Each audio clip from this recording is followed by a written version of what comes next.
Comme chacun le sait, la pollution par les matières plastiques est un problème alarmant au niveau mondial. Ces déchets ne cessent de croître, multipliés par 6 en 40 ans et mettent plus d'un siècle à se dégrader. Au Cambodge, leur impact est d'autant plus important car certaines villes ne possèdent pas de services sanitaires procédant à l'enlèvement des déchets. 1,3 tonnes de déchets par an, dont 20% de plastique, sont produits dans la capitale du Cambodge, Phnom Penh.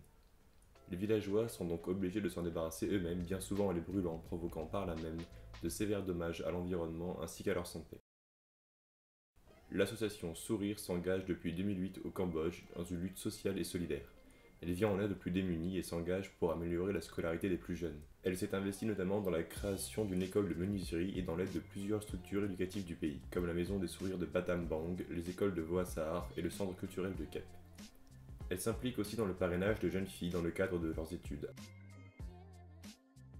Alarmée par la situation préoccupante de la gestion des déchets plastiques dans le pays, elle s'associe en 2016 avec l'ONG locale OBT, Organisation for Basic Training, pour proposer une solution de valorisation des sacs plastiques en matériaux de construction.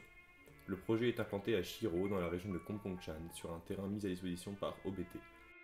Le tri des déchets passe avant tout par une sensibilisation de la population. Sourire a depuis 2015 organisé plusieurs missions d'information pédagogique auprès des enfants cambodgiens car ce sont eux qui seront les porte-parole des bons gestes de tri.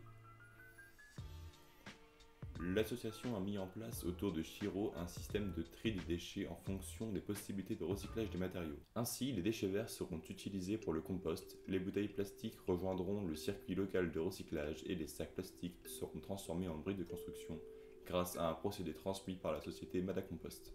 La récolte des sacs est effectuée régulièrement grâce à l'implantation de plusieurs points de collecte et l'emploi de 2 ouvriers cambodgiens. La présence de plusieurs bénévoles sur place a permis la réalisation concrète du projet. Par exemple, la création de conteneurs en bambou, construction d'un atelier de recyclage et son alimentation en eau, la construction d'un local de stockage et les tests de fabrication. Ces briques seront dans un premier temps utilisées pour la construction de salles de bain et de latrines destinées aux villageois.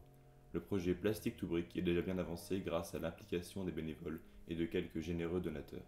L'association manque cependant de fonds pour continuer le projet. Les étapes suivantes seront la construction d'une maison pour les employés équipée de panneaux solaires et le lancement de la production des briques.